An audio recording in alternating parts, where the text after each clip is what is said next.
নমস্কাৰ নিউজৰ বাতৰিলৈ স্বাগতম জনাই ষ্টুডিঅ'ৰ মজিয়াত মই উৎপল দাস চাহক আজিৰ বাতৰি নাওবৈচা বহুমুখী বিকাশ কেন্দ্ৰ আৰু মালৱালীস্থিত সিটি হেল্থ ক্লিনিকৰ প্ৰশংসনীয় পদক্ষেপ ৰোগীক বিনামূলীয়া চিকিৎসা আৰু ঔষধ প্ৰদান নিউজৰ বিশেষ প্ৰতিবেদন নাওবৈচা বহুমুখী বিকাশ কেন্দ্ৰ আৰু মালৱালীত অৱস্থিত সিটি হেল্থ ক্লিনিকৰ প্ৰশংসনীয় পদক্ষেপ বিনামূলীয়া চিকিৎসা আৰু ৰোগীক বিনামূলীয়া ঔষধ প্ৰদান কৰা হয় উক্ত অনুষ্ঠানত উল্লেখযোগ্য যে যোৰহাট চহৰৰ এটি সামাজিক সাংস্কৃতিক অনুষ্ঠান নাওবৈচা বহুমুখী বিকাশ কেন্দ্ৰই বিভিন্ন সময়ত সমাজক বিভিন্ন দিশত আগুৱাই নিয়াৰ লক্ষ্যৰে সামাজিক সাংস্কৃতিক শৈক্ষিক আৰু স্বাস্থ্য সম্পৰ্কীয় আদি বিভিন্ন কাৰ্যসূচী গ্ৰহণ কৰি আহিছে।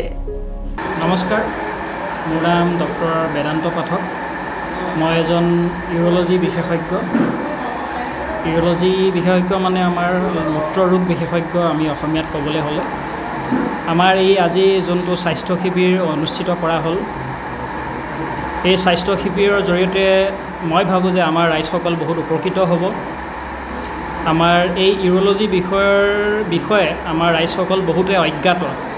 ইউৰলজি বিষয়ত আমি আমাৰ পাচাবৰ ৰিলেটেড যোনবিলাক সমস্যাত ভুগি থাকে মানুহে সেই সমস্যাবিলাকৰ আমি ট্ৰিটমেণ্ট কৰোঁ। যেনে ধৰণৰ আপোনাৰ পাচাব জ্বলা পোৰা কৰা, পাচাব ঘনাই হোৱা, প্ৰষ্টেটৰ সমস্যা, পাচাবত তেজ যোৱা, কিডনী ষ্টনৰ সমস্যা, এই সমস্যাসকলৰ আমি ট্ৰিটমেণ্ট কৰোঁ। আমাৰ এই স্বাস্থ্য শিবিৰৰ জৰিয়তে আমাৰ এই নাওবৈচা অঞ্চলৰ ৰাইজসমূহ বহুত উপকৃত হ'ব বুলি মই আশা কৰিলোঁ। আৰু আমাৰ ৰাইজলৈ মোৰ এটা অনুৰোধ যে আপোনালোকে এতিয়া আমাৰ গৰমৰ দিন আহিছে, এই গৰমৰ দিনত যথেষ্ট পৰিমাণে আপুনি পানী খাব লাগে। বহুত পেচেণ্টৰ মই যেতিয়া হিষ্ট্ৰী লওঁ তেতিয়া বহুত পেচেণ্টে কয় যে আমি পানী খুব কমেই খাওঁ, কিন্তু সেইটো নকৰিব। আপোনালোকে পানী খোৱাটো সদায় নিয়মীয়া কৰিব। পানী খোৱাটো যদি আপোনালোকে নিয়মীয়া কৰে তেতিয়া এই ৰোগসমূহৰ পৰা আপুনি বাচি থাকিব পাৰিব। চ' প্ৰথম মোৰ পৰামৰ্শটো হ'ল আপুনি পানী খোৱাটো নিয়মীয়া কৰক। আপোনাৰ যদি প্ৰেছাৰ আছে, চুগাৰ আছে, সেইবিলাকৰ সময়মতে চিকিৎসা কৰা উচিত বা ৰেগুলাৰ চেকআপ কৰি থকা উচিত।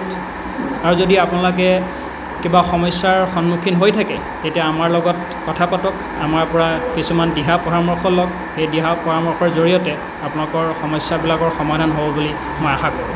বৰ্তমান গ্ৰীষ্ম বতৰৰ বাবে এতিয়া স্বাস্থ্য পৰীক্ষা শিবিৰ নাওবৈচা বহুমুখী বিকাশ কেন্দ্ৰই যোৰহাটৰ মালৱালীত অৱস্থিত সিটি হেল্থ ক্লিনিকৰ সহযোগত ইউৰলজিষ্ট বিভাগৰ দ্বাৰা ডক্টৰ বেদান্ত পাঠকৰ সহযোগত স্বাস্থ্য পৰীক্ষা আৰু ৰোগীক বিনামূলীয়া ঔষধ প্ৰদান কৰা হয়। প্ৰায় শতাধিক লোকে স্বাস্থ্য পৰীক্ষা অংশগ্ৰহণ কৰা অনুষ্ঠানটিত সফল সামৰণি স্থানীয় ৰাইজে বহুমুখী বিকাশ কেন্দ্ৰৰ উদ্যোগতা আৰু সিটি হেল্থ ক্লিনিকৰ কৰ্মকৰ্তাসকলক শলাগ জ্ঞাপন কৰে।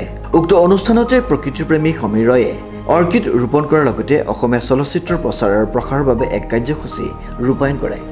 প্ৰথমতে আপোনালোকক ধন্যবাদ জনাইছোঁ। আপোনালোকে আমাৰ এই অনুষ্ঠানটোত আহি উপস্থিত হ'লে আৰু এইটো ৰাইজৰ আগত দেখুৱাবলৈ চেষ্টা কৰিছে আপোনালোকে, তাৰ বাবে বহুত ধন্যবাদ।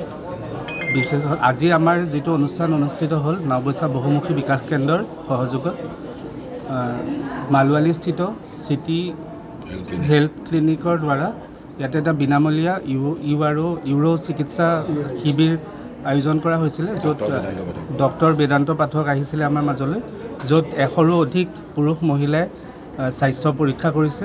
আৰু লগতে তেওঁলোকক ধন্যবাদ দিব লাগিব যিহেতু বিনামূলীয়াকৈ ঔষধ বিতৰণ কৰিছে সকলোৰে মাজত।